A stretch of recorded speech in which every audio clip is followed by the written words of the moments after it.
these things when I think I've made it in this industry.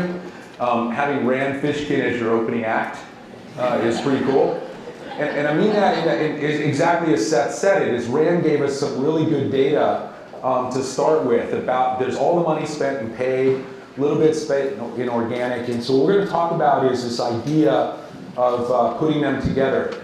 So I'm in between colds, so I picked up something on the flight back from San Francisco, and I'm actually on a flight to Paris tonight, so I'll be in great shape for the long weekend with my wife.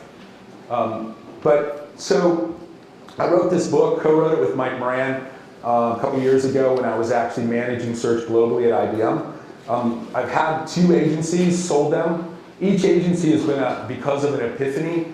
So I'm not going to talk a lot about that, but this thing that I did probably in 2000 when the agency I had, we did some of the first paid ads ever. And so I asked this question, what happens if we own the shelf space? It's pretty cool being in this industry a long time and introducing a lot of terms.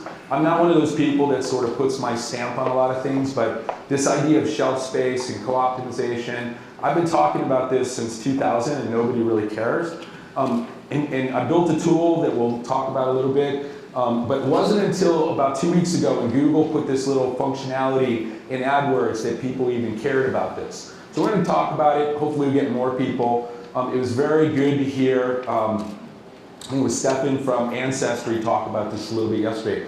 But what is co-optimization? It's really, trying to make sure that we're integrating, measuring, optimizing, doing all kinds of stuff to make paid and organic 1 + 1 is 3.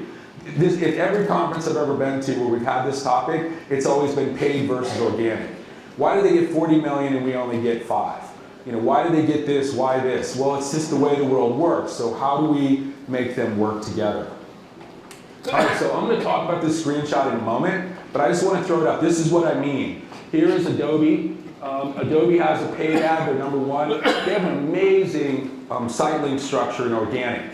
They've got, it's great to get that much real estate. Think about this. This is the concept of co-optimization. What do we do when we have this scenario? And so what we're going to look at is first is the business value.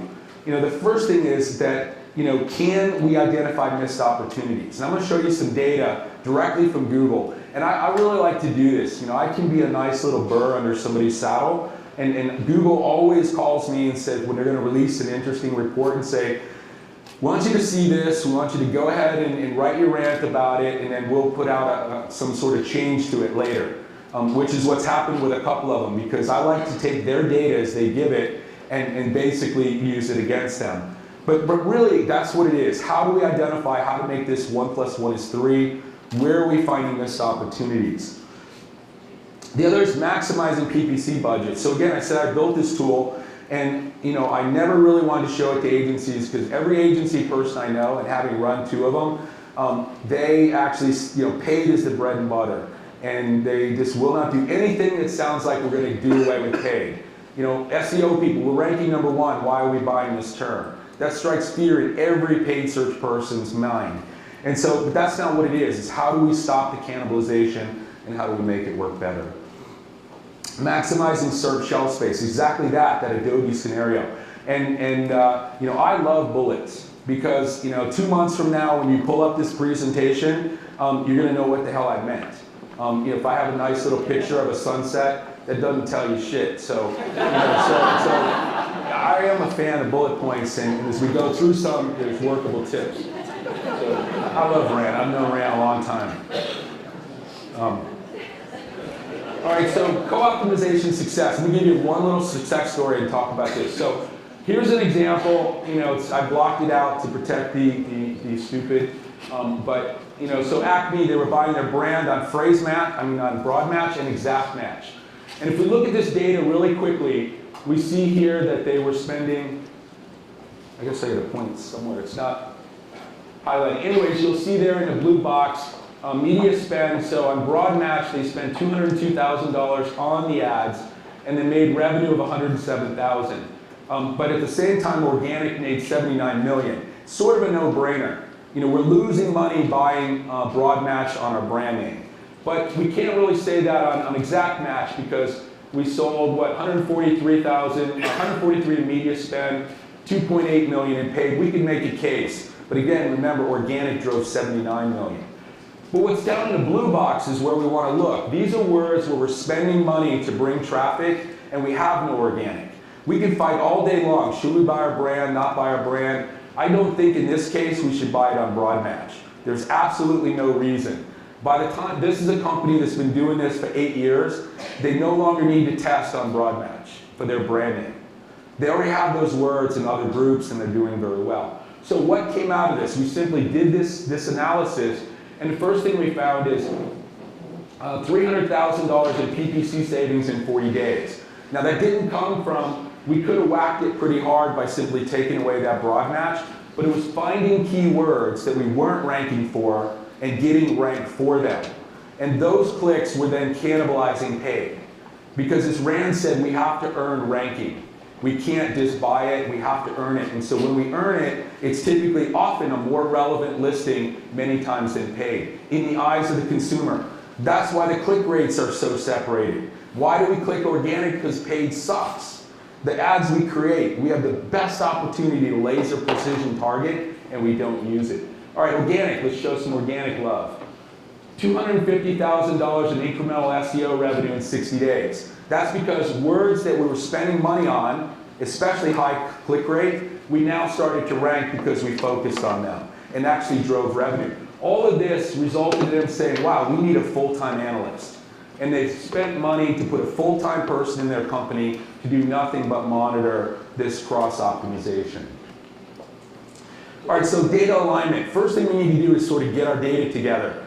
This is one of these models that I worked with the company, and this is why I retired. After I sold my agency, 2 years later, I got sick of working for the bigger agency and retired for the third time.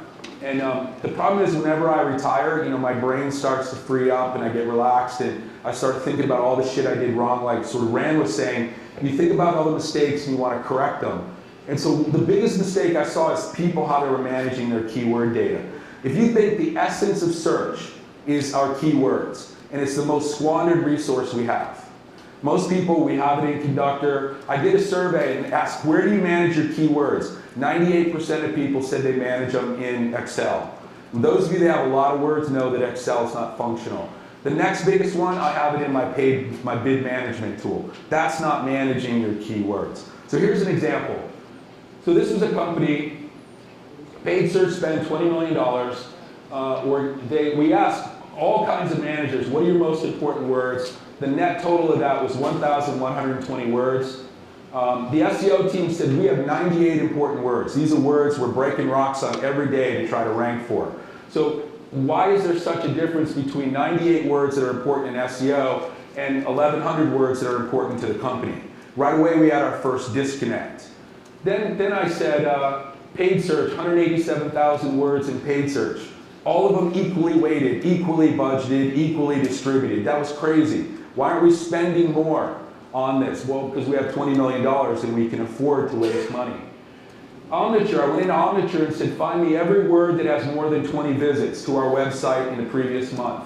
397,000 words, brought 20 visits or more. Right away we have a disconnect between what brings traffic and what we're buying and paid. But Bill, if we're ranking for it, we don't need to buy it. These were all the reasons that I got for why this was dysfunctional.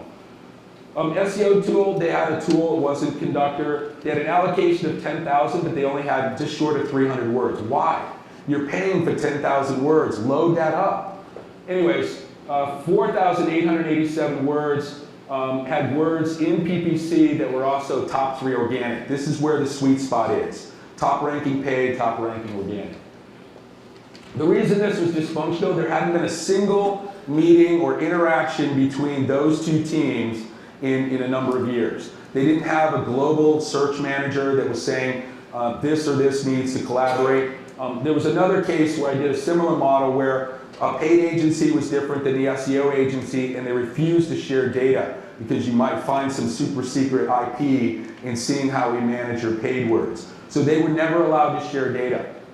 So anyways, what do? We just basically try to clean it up and say 1-to-1. So tier 1 are your most important words. 1-to-1. If they're in paid, they're in organic. If they're in organic, they're in paid.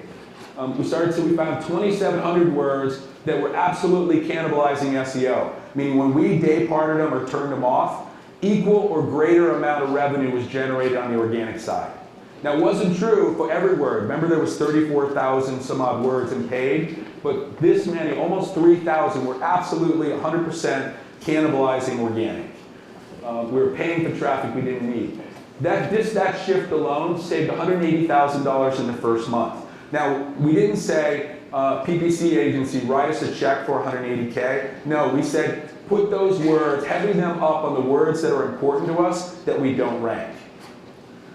Put the money to where we don't have any other exposure. So it went to 1,000 words that were not ranking. SEO revenue increased by 67% with really no loss on the PPC side. So we didn't lose any revenue we previously generated there. We have a weekly monitoring of top 3 terms across those top keywords. So we want to know what's working in both. Weekly monitoring of any new words and any expensive words. How are we performing in organic? So now they have a very robust co-optimization monitoring. So then Google come out with this. This was pretty interesting. I've been talking about this forever. Google refused to do it. On their blog post, they said the 3 reasons that we did this are: 1, it will help you discover additional keywords. Okay, but it went on to say that you can add to paid search. Didn't say you can do anything with them in organic, but you can add them to paid search. Optimize presence on high-value queries. Yes, if you rank well in organic, you should pay for them in paid search. Every single value proposition was about spending more money. Of course, that's how they make money. So here's some data. Rand talked about this. The first version of the study came out. I actually have a blog post where I ranted about all the fanboys that took this title and said, oh, say 89% lift when you add paid. Read the studies. So this is what I did. This is what Google said. Search ad, when we turn off search ads, 89% of the ad clicks go away. So I actually put the translation. Meaning 89% of the traffic generated by search ads is not replicated by organic. Meaning it's true. When they turn off paid, you lose 89% of your traffic from Google. Then we went in and said, okay, well, why is that? I'm the 5-year-old. This is why. Why? So then they said within the search results page, 81% of every paid ads do not have a corresponding organic, and that's my translation. So 81% of every paid impression that shows up does not have a corresponding page 1 organic listing for that brand. Meaning if you're FedEx and you've got a paid ad, you probably didn't rank well organically 81% of the time. Then it went on to say 66% of everything on the first page of Google that's actually clicked, 66% of every ad that was clicked during this test did not have a page 1, not a number 1, but a page 1 listing for that vendor. So we can deduce from this, of course, if we're not ranking and we turn off paid, traffic goes away. But nobody listened to that. They immediately amped up paid. I know 5 clients that doubled their paid search spend, all because of one number. And Google does this amazingly well. So here's a disclaimer. If you read the fine print, it's in literally fine print. A low value IEC, incremental ad clicks, may occur, meaning you don't get clicked when the paid and organic results are both similar and close proximity to each other. So here's the translation. When you have a top listing for both paid and organic, and the messages are similar, they click on the organic. They admitted this right in the study. And so because of that, I called that statement out. I showed them in their own data. They then republished this study and softened what they were saying. But this is what they're saying. When you have paid and organic together, and both messages are similar, not 80% off, and just a standard branding message, they do click organic. All right, so let's look at it. Let's go a little deeper. So again, this is what they said. And so I took their blog post, like I typically do, and then I dug into the data. So Google, based on yours, and I call this data judo. So I just simply said, in the data you gave me, your data, your screenshot, your sample, one, that when the organic listing improved from not being ranking to number 1.1, because they're using Webmaster Tools data, the paid click rate increased by 64%. So meaning paid was 14.95% before they had the organic, after the paid click rate jumped to 41%. Google should be all over organic search. If I get a 64%, that's what I sort of snarkily put in my article was, no wonder Google's supporting big brands so much in organic search, because if you have a big brand and they rank well organically, then people are probably going to click their paid ad more frequently. And so they didn't like that statement. But then the thing is, adding that organic listing, traffic increased by four times over what they were getting previously in paid. 23K in paid, 50K in organic. The organic click rate was 37%. Remember, paid was 14.95%. How many know what kind of word that was? They didn't say. I would bet it's a brand. Anybody who's not getting that on a regular keyword, that's pretty high. So it was 37%, but when we got the organic with the paid, organic dropped to 36%. But this was pretty interesting in their own data. But we're going to go deeper than this. So based on what we just talked about, that data, the first question you should ask yourself, how many of my paid words do not have an organic listing? How many people know that today? Have ever put the data together and know if they're ranking well, got a paid word, whether or not they have an organic word with it? So a couple of you? So there's a few of you I know that have shown me the data that you have. Are both paid and organic ranking well? And then we're going to talk about more of these. Are the messages collaborative? This is why we're going to come back and look at a couple of these ads, because this is where the gotcha in this. All right, so here's the Adobe example. And so now let's look at this closely. I actually need to move to a monitor where I can see. All right, so my search on this was Adobe software. Everybody see that except the people in the back of the room? Adobe software. Now the paid listing ad. There's paid and organic. I wanted Adobe software. I didn't pick a specific type of software. And so, I'd love to see this data. Which one do you think people clicked on? How many people think people clicked on the paid ad? You can raise your hand.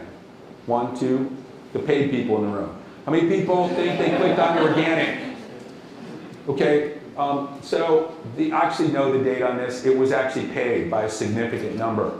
Who knows why? Where's one of the paid people? Yeah. 80%. 80%. Read the ad, so I'll read it to you in the back. Adobe, so first problem, I asked for Adobe software, I didn't say what type. Adobe Photoshop students. We're serving up the most inexpensive piece of software to students, but what it said is exactly, I think it's Frank, right? Yeah. So 80% off for student teacher and additions. How many people clicked that and thought they were a student of life or some way to scam a student discount? If you can get Adobe Photoshop, which is an expensive program, not the student edition, or like me, I get my kids that still have IDs from college, even though they've been out of college for 4 years. But that's how I buy it, because it's cheap. But that's why, 80% off. I don't care if you're not a student, that's what you saw, and you clicked that. So what they ultimately did is fix that ad to say steep discounts for students, and people stopped clicking on that and started clicking on the organic. So there's a mix match, because the organic is amazing. People would kill to have that type of organic listing. It's all the software, you let them pick. But two things were wrong. Paid was out of context. You isolated a specific software and not the broad portfolio. And then second, you had that 80% off, which stimulated clicks. Here's another one, Microsoft. I'm going to pick on another software company. This is the opposite problem. The page says buy from Microsoft Store, because I said Microsoft software. And it says, download software or order discs, Xbox. We just said buy anything. Just buy something. So paid, I'm going to give it a pass, because it did talk about software. Number 1, organic, Microsoft homepage, devices and services. The wrong page is ranking in organic. And then number 2 was volume licensing. Buy all kinds of stuff. Buy lots of software. So which are they going to click? We're probably going to click on the paid, because organic is out of context. We have a perfect scenario. Number 1 paid, number 1 and number 2 organic. In this case, they're probably going to click paid because the organic sucks and is out of context. This is what we're talking about. Now, how do we fix this? You can do canonicals. Anybody tweak their snippets by using Fetch's Googlebot or Fetch's Bingbot? So you can go in, change, the paragraph where the phrase is. It's typically the first sentence that wraps the keyword phrase, or a meta description if you have an e-commerce site that has no text. Do that, fetches Googlebot. Typically within 4 hours that snippet will be fixed. And we'll talk about some of that in a moment. All right, how many people heard me rant about this wine cooler? There's somebody said they're actually sick of me talking about this example. This example is the epitome of how bad search is. So I told you I wanted a 50-bottle dual zone wine cooler. Nobody in paid answered my question. Organic, every one of them answered my question. So this is the thing where it's out of sync. You have laser precision, and then we have to get almost laser precision in organic. So this is just one example. Here's one from HP. So HP is not buying the paid, but they're in the product listing ads. And they've got their HP 12C financial calculator from HP Direct. Look at what's ranking number 2. A PDF. You can't buy from a PDF. And again, they're using actually a competitor's tool, and competitor's tool says all is good in the world. We're ranking number 2, check the box, we move on to the next word. We're not looking at what page is ranking. So this is a scenario where we could optimize that. We could have multiple points on the shelf to do good stuff. Disney tickets. So Terry was here yesterday. I put this in just for him. I tease him about this stuff all the time. So my query was Disney Park Hopper. That's a ticket that lets me jump around all the different parks. Very expensive ticket, very profitable ticket. My paid ad says Disney tickets, Disney parks, official site, purchase tickets, yada, yada, yada. I told you exactly what damn ticket I want. Now look at the paid, the organic. They have 7 of the top 10 in organic. And it's not until I get down to like the 3rd or 4th on an FAQ page that mentions what the hell a park hopper is. So both paid and organic are out of sync. So here, they're probably going to click on an affiliate. They own the shelf. They own it, but they're squandering it because nobody is syncing messages within that shelf space. Talk to somebody from P&G. They agonize over, sorry, my timer is. They agonize over things like the colors and how things look on a store shelf. This is a store shelf for you not in CPG. I mean, this is amazing, amazing opportunity, and we don't do this. We don't even talk to one another, let alone trying to figure out how we get these in sync. Let me give you a couple more confusing facts and figures. So Rand gave one similar to this, saying everybody clicks on organic, nobody clicks on paid, yet we spend a shitload of money on paid. If we're going to continue to do that, let's at least try to synergize it the best we can. I don't know why that stopped. But this is another one from WordStream. This one confused everybody, saying, oh, they actually don't click organic, they click paid. But if you read this, it says on transactional. This is where paid knocks it out of the ballpark.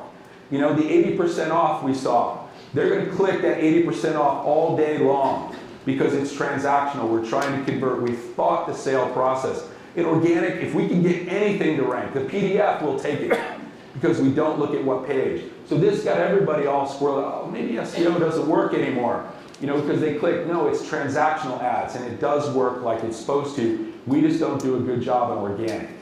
All right, so what do we do?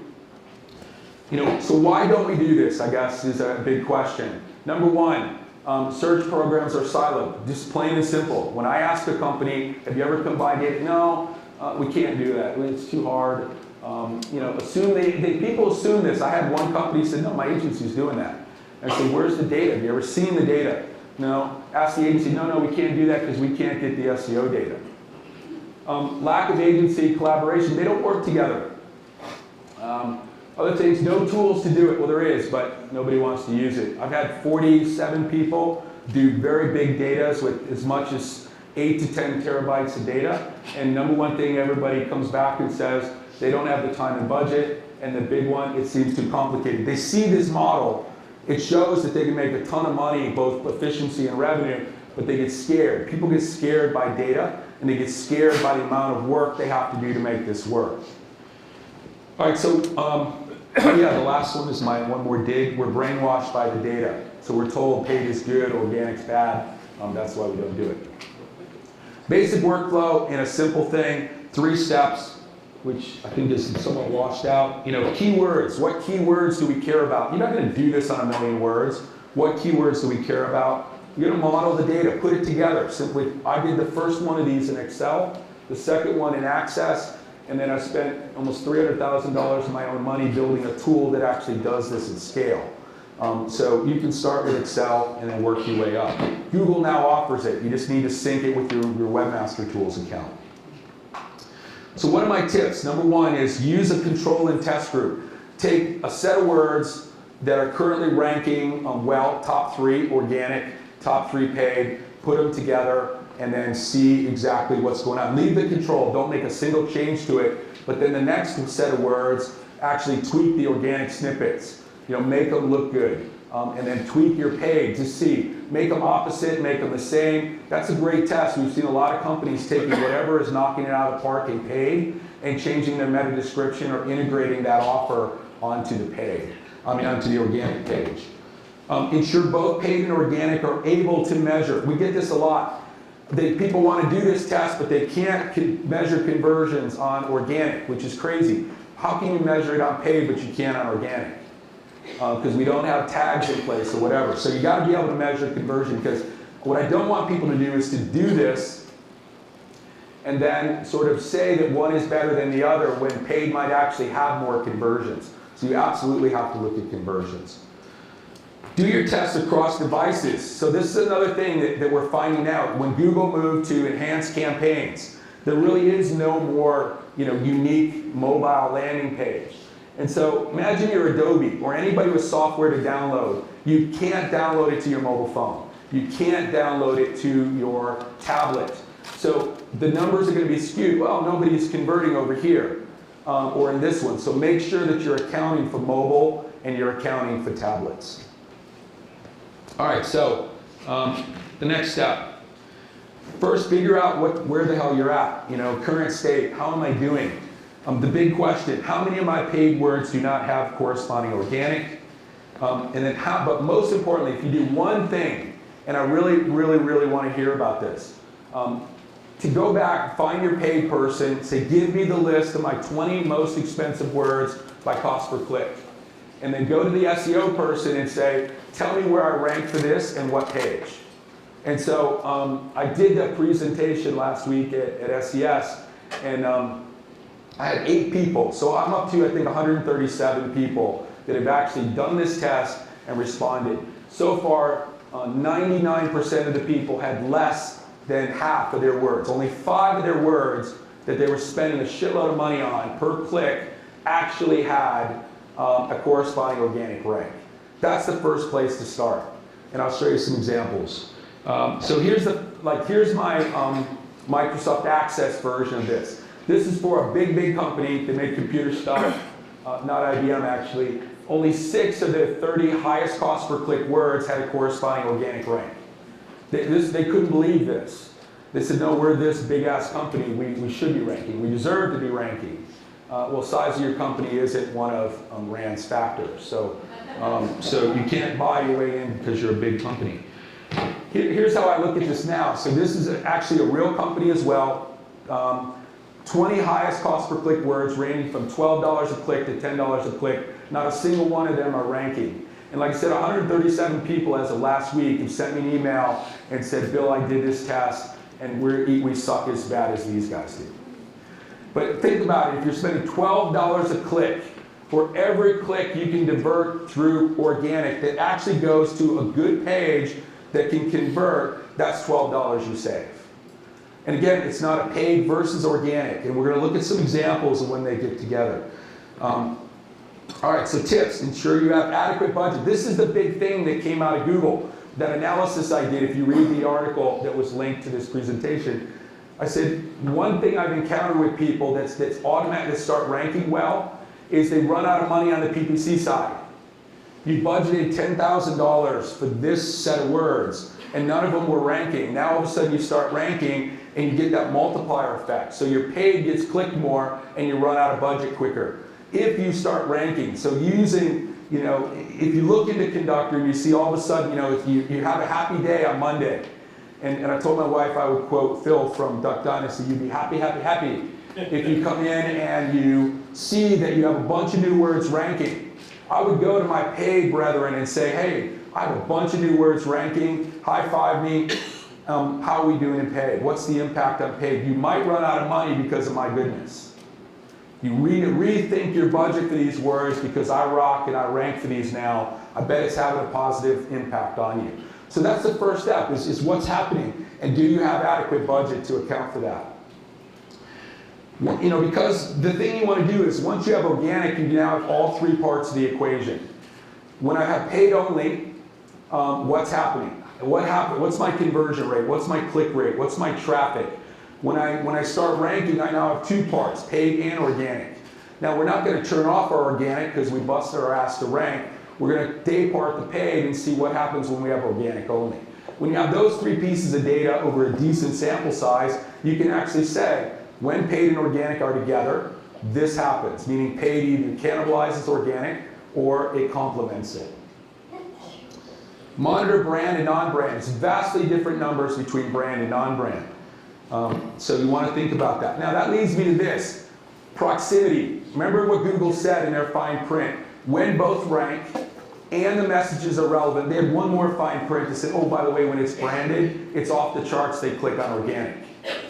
Right, so you need to think about that. So I asked the question, and this is why you can't take a broad-based statement that, you know, it is clicks or doesn't click. And you go in here, is it the right one? What happens? And you start to see, does the paid listing represent the interest of the searcher? This is what Rand was talking about. Is the content that shows up what they want? Are we in the context? Like Seth's keynote, he was looking to first find out what the hell paddleboarding is. Then he went through that whole chain. Does your content match interest?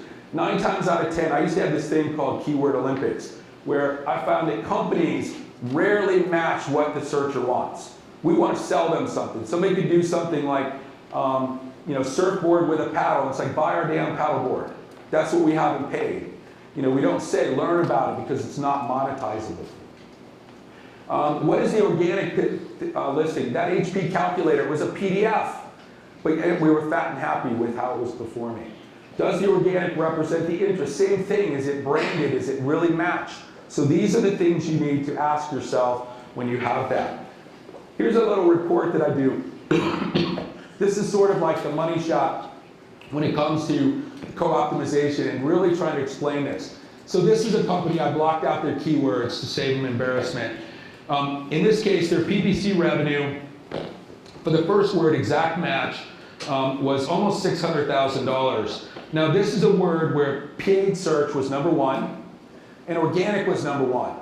So really, number 3 paid, #1 organic is really the sweetest spot on the whole thing. But what we found is when we have a #1 paid, #1 organic, organic actually drove revenue of $4 million. $4 million versus, now we're not going to sneeze at, you know, almost 600,000 in paid. But you start to see these, and as you go down the list, you start to say, wow, you know, when I have phrase match, because phrase match causes some interesting things. A couple other examples here. You know, we get down to the bottom, exact match, the second one from the bottom.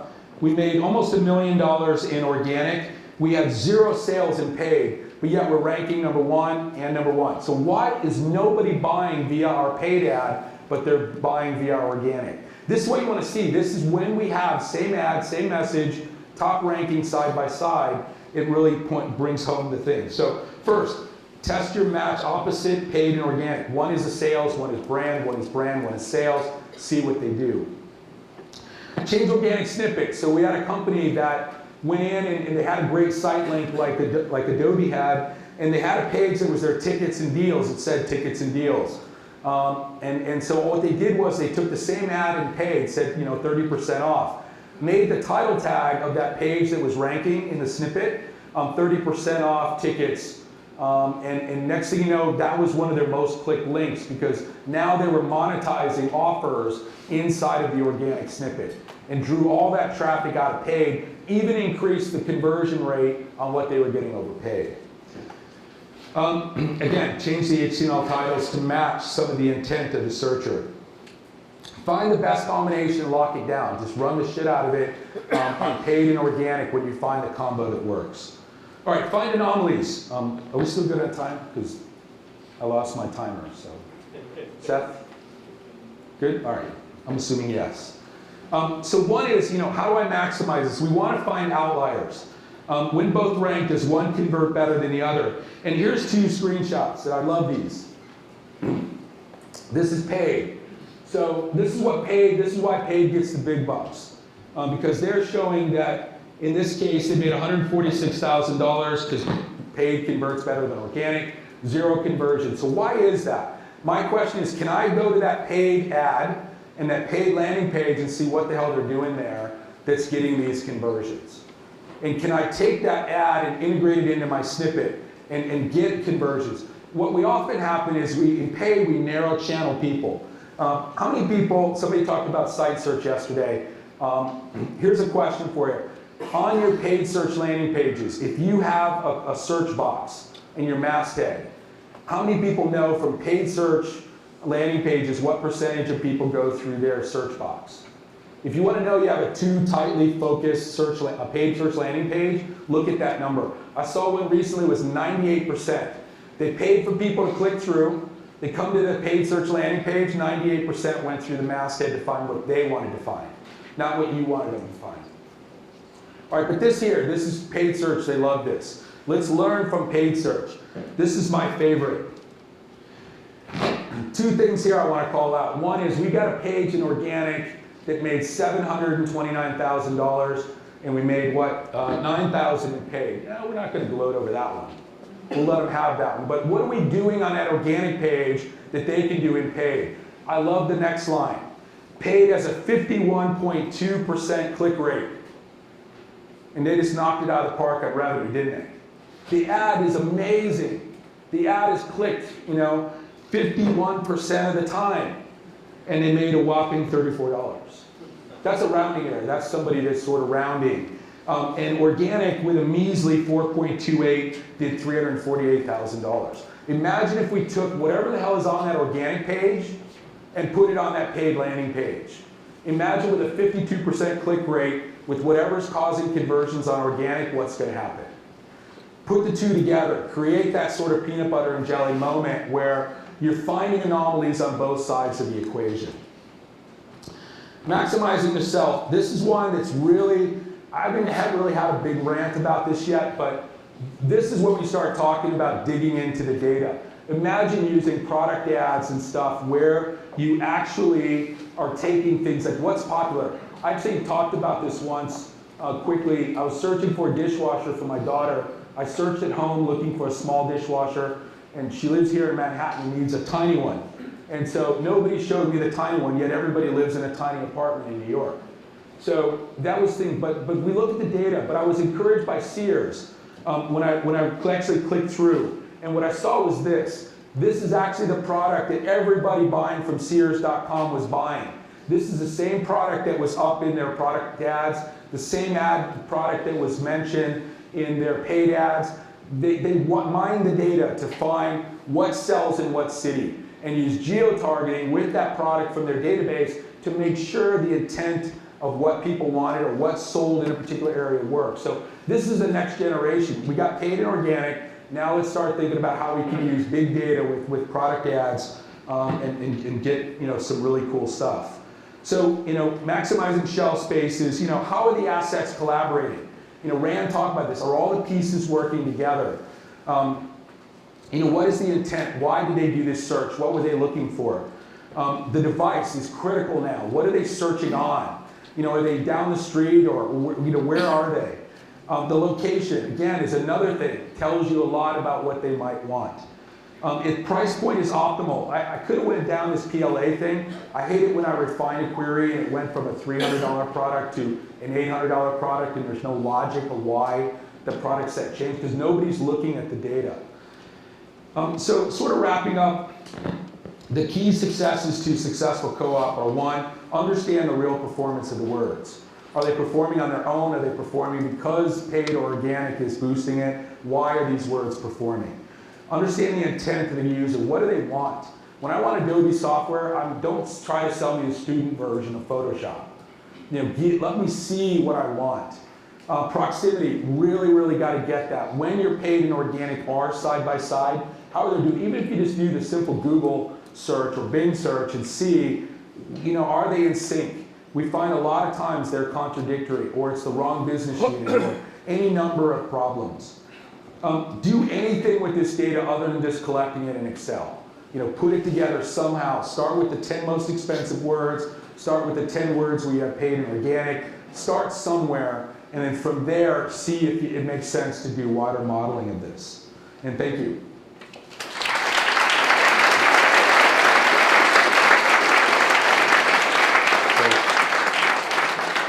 Yeah, I guess we have time for questions. How many people want to do this now? The co-optimization. That's good. How many people will do it? So we have any questions? I know it was a lot very quick early in the morning, and I can barely speak, so. Any questions? Yes. Question. Yeah. We'll go with the lady in the front first.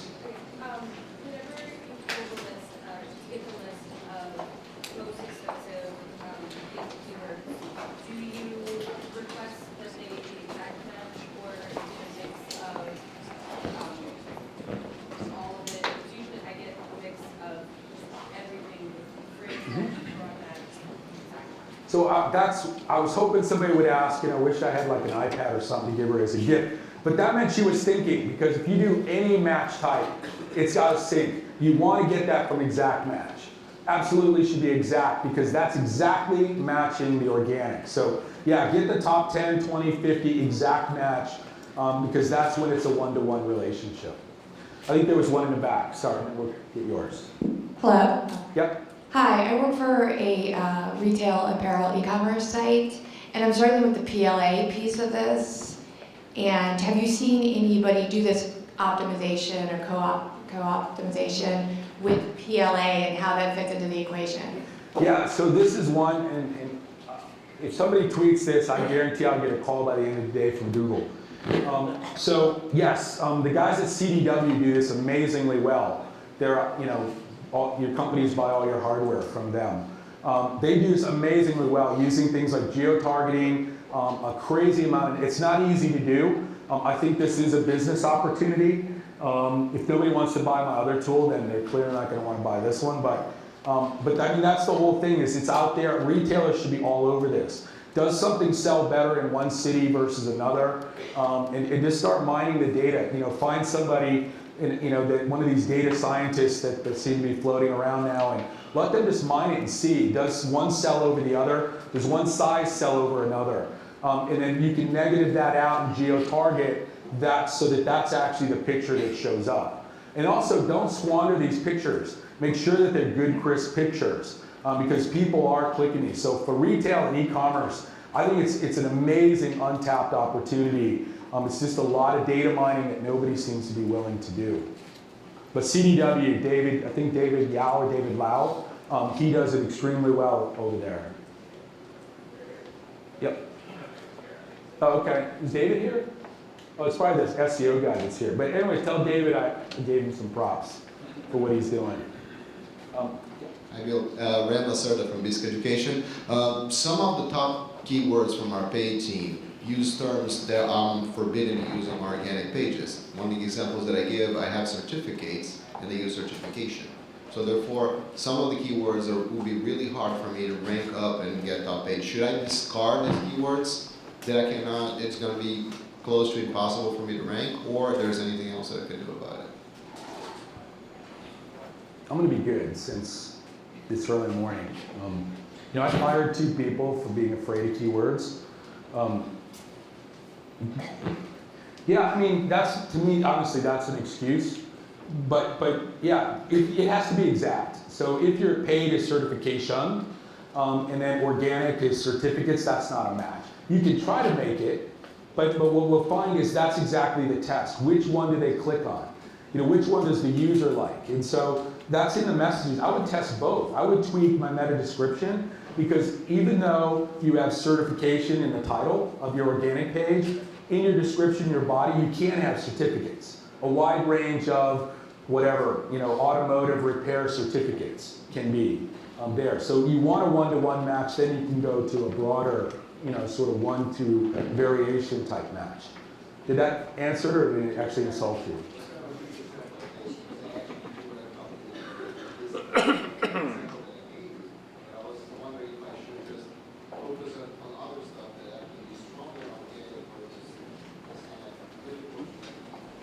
Well, you know, so the two parts of this that I really want people to take away is, and this is what always happens, we get way down in the weeds with some, you know, next thing you know, we're doing some triple blind study, but let's just simple, when you have that 3 organic and you have a paid, what are they clicking on? Are they clicking on your paid or which one of your 3 organic?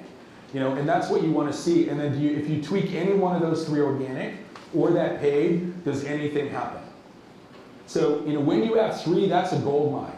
And you actually, if, you know, I would day part my paid and see if I took paid out of the equation, and because you have 3 organic, does all of those clicks and all of those registrations come through those 3?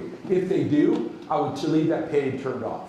Why spend the money? Now, what you need is one of the alerts, like, you know, you have in Conductor. If you turn that paid, I would never completely turn it off because you lose all the history.